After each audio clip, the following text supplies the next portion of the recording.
is a ultra thin adjustable length parting tool made by Homemade Lathe Tools. That's me. Anyway, what's neat about this is, you can adjust the length of it. It's less than a 32nd of an inch thick. Line up lidded boxes or anything else where you want the grain to match. Works out real well. So, who brought in items for the challenge? Well, I did. I guess I'll go first. Not everybody all at once. Oh, be sure and grab a ticket. This is self-serve. So, okay, Anthony, you keep one and you put one in the bowl there, okay? Now, I was making parting tools, and we had all kinds of stuff going on. Big 4th of July party, daughter getting married, kids graduating from college, and all that. So I didn't put a whole lot of time into the challenge this month. And a puzzle. I thought, okay, let's see if anyone can figure out how this nail got in this board. And if anybody hasn't figured it out, raise your hand, okay? You see, everybody knows.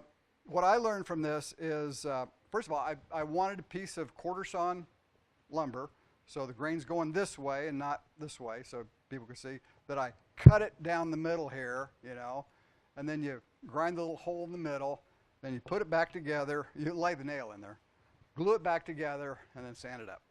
Anyway, not tough, about an hour. So that's what this is. And I got my ticket punched so I can go for my 4th year in a row of being an iron turner. That's it. Next. Mr. Show Off.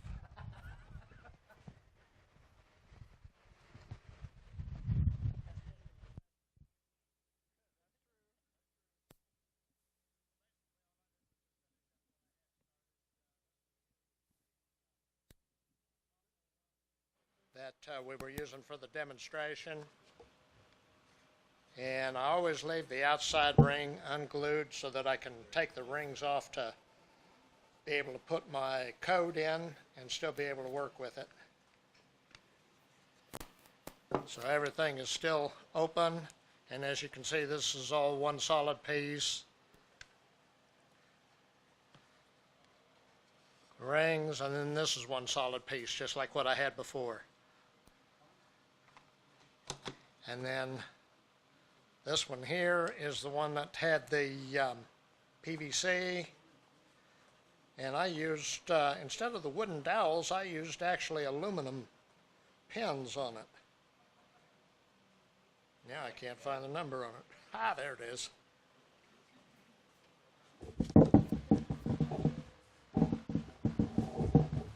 Well, thank you, sir. You're a gentleman and a scholar. I know how to move the mic. Right, Mike? Is that mic on the other side now? No.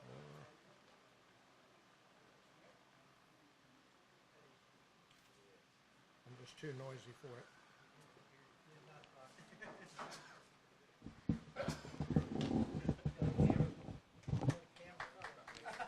Voila. And like I say, I used aluminum pins on this instead of the wooden ones. Won't be able to break it so easily. But it works. It was fun. I hope everybody enjoyed the demo.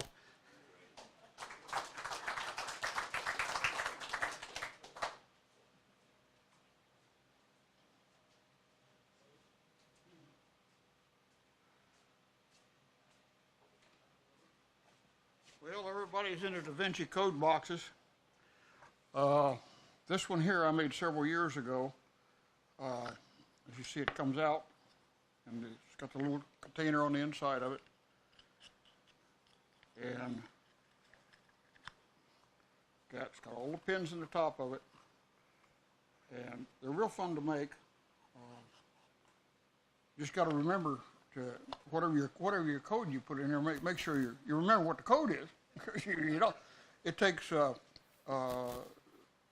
like 15,400 combinations if you don't know what the code is.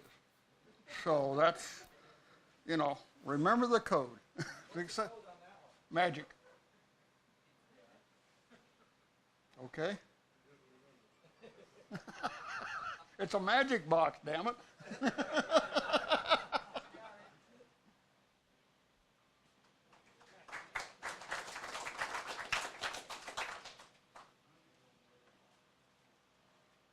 Well, the biggest puzzle with my puzzle is why I even tried to do this.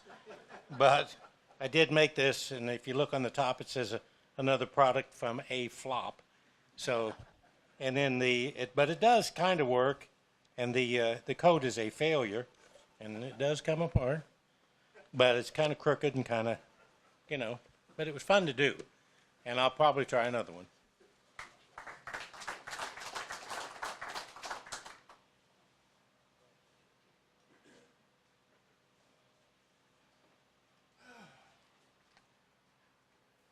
Well, I did it, and I cheated and used PVC in the center, which turned out to be the best idea in the world, because then everything kind of went together really tight. Then I decided to put a code and do it real fancy. So this one says Codex, and then I remembered that meant a book. Oh, well.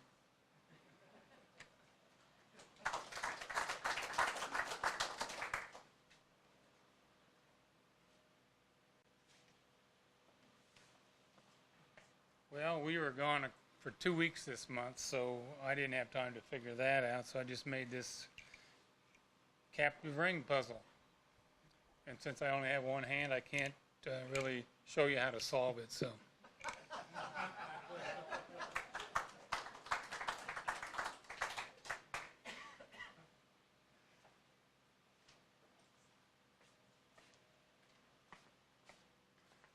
So I have the same excuse. I was on vacation most of the last month, so I didn't have time to do this. Again, it's a captive ring.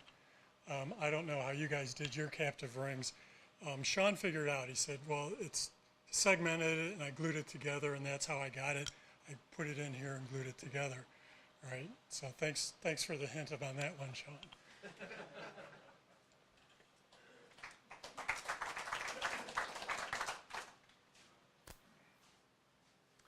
This is something I'd seen a while back, and I always wanted to make one and never did. And so it's just the British made them, and they would put 1 pound coins in them. And so one of these is a little push out, and it's a box, and then you're supposed to make it the right size to fit a 1 pound coin. The closest we had was a quarter, and I just decided that wasn't worth the time. So.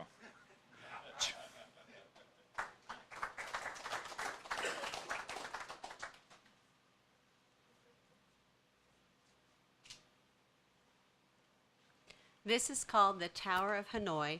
As you can see, I had a very small wood to work with. So also it's mulberry wood, put Vermont maple stain on every other one. The puzzle to solve it, you have to move this over to here, but you can only use one at a time, and you cannot put a larger one on a smaller one. It always has to be a smaller one on a larger one.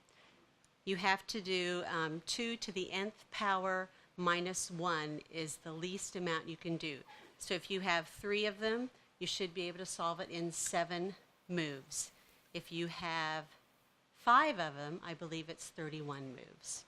So here to there, one at a time.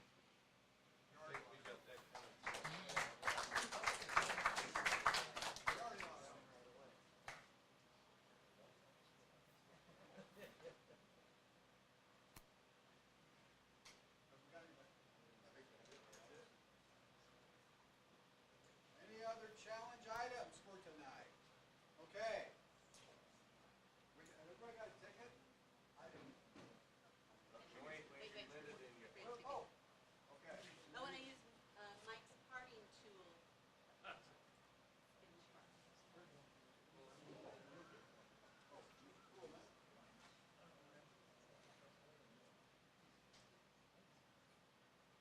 Okay. Now we need impartial third party. No, let's pick a winner here. What is the last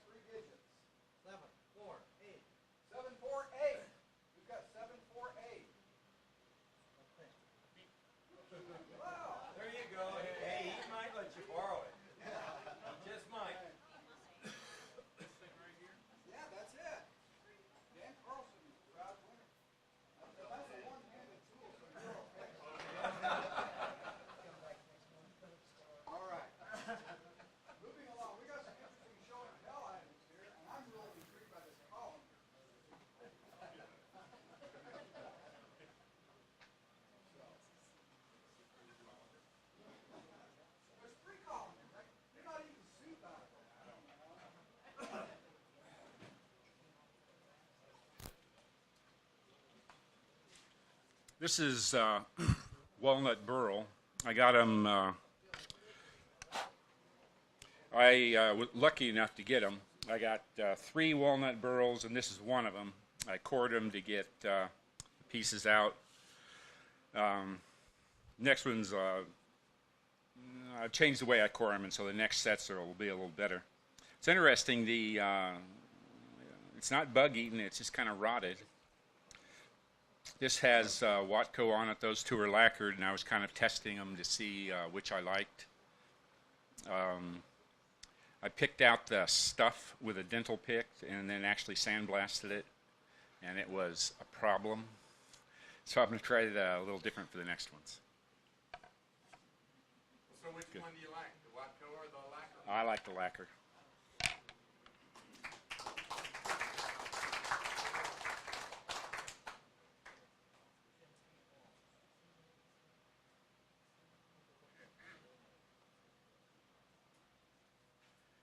Back on the internet again and watching Tim Yoder's stuff. This is a bandsaw box that never uses a bandsaw. It's all turned. It's all either with a cutoff tool or something else. But but it's, I don't know. It interests me as a small jewelry box for a little kid.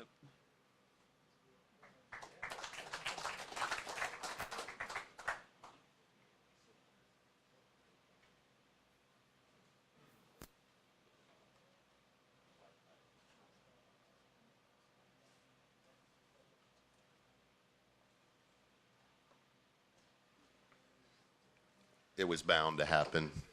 My wife makes jewelry. I turn wood. Now we came together. So started cutting these little discs, and I loved them because I like the shape. You can really focus on the part of the wood that you want. I was literally making slices off of a branch to make them. So they're cheap, fast, and pretty when they're done. And then I gave them to my wife to embellish, and she does quite a good job on them. There's a couple of examples. On some of them, I tried to find ways to do a little highlight inlay with a little color. It kind of highlights the brown real well. And then I tried to talk her into keeping some of them very simple. So this is one of her more simple ones that she's done. But fun project. Virgil showed me a way to create a chuck that makes it even easier, so I'm excited to try that. I don't know if you guys remember seeing a piece of spalted maple back there on the table maybe last month. It was only about that thick. It was pretty good square, so it kind of defined the shape that I wanted to go for. And I started out hollowing all out of the little hole right here in the middle, and at some point I got my cutter, it cut this piece out of it, so I turned it into a bowl, and then as I was finishing the bowl, I almost cut through it. I could see a little hairline crack where the tenon was coming up through, where it had almost busted through, so I had a little piece of Paduke. I rebuilt it, put it around the tenon that was there so that I could get stabilized out to the bowl itself. Cut a little divot in that so that I could put some brass wire in there, and then sanded it down. Made it kind of neat, but I still had this piece laying around. I thought, well, I could just do a rim and embed that into it, and so I did that, and I didn't make it deep enough, so it sat there and it would just slide off. And so I actually had to cut another circle, and I had some oak. This thing has about 5 different kinds of wood and different things. Decided I didn't want a finial on it, so I saw something that had a little ring on it, and I thought, how cool, and it makes people want to pull it off if it's got the ring, and I figured if it had a finial, nobody'd ever even open it up to see that it was usable. So turned this, drilled a hole, turned around that hole, turned a little ring, broke it, put it through there, glued it back, sanded it down, and I think it looks pretty cool. Anyway, so, thank you. Yeah.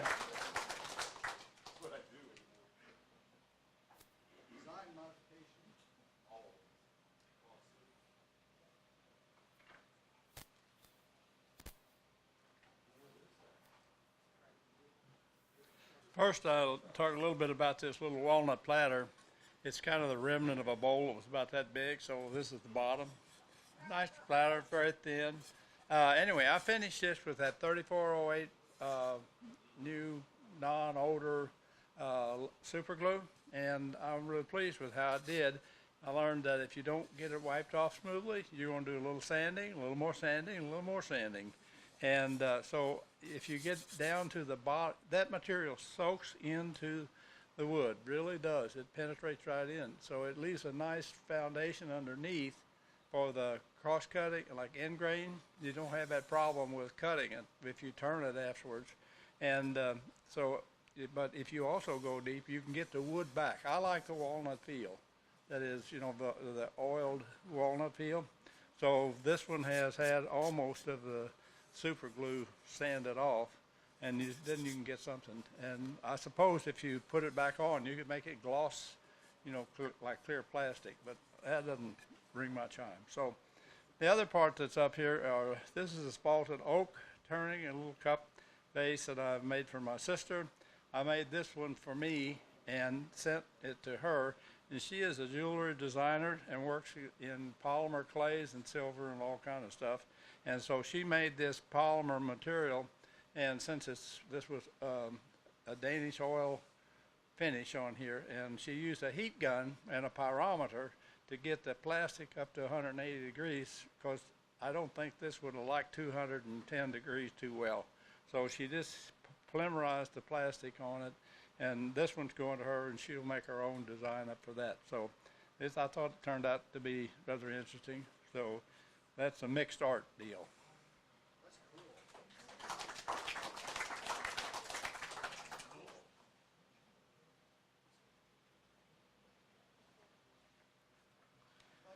So this is the big brother to Derriere, if you remember when I brought that in maybe 2 months ago.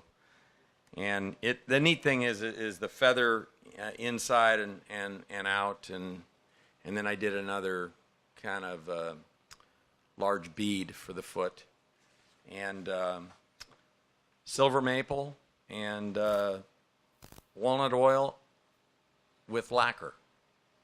And I've got one now that I'm working on that's even bigger than this one. It's about like this size.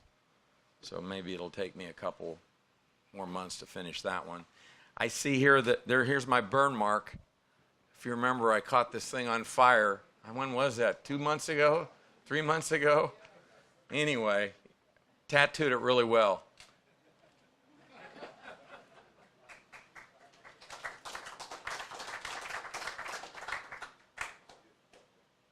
Any other show and tell items? Well, okay. So a little bit of everything tonight, and I'm sure that we will be seeing a lot more items next month. When the challenge is, yes, preferably a puzzle for the Irish Fest or something. Yes, donate it to the. So we will have some items there to sell, and everyone will have a good time. Anyway, do we need anything else? Any new business or anything that we're... Okay.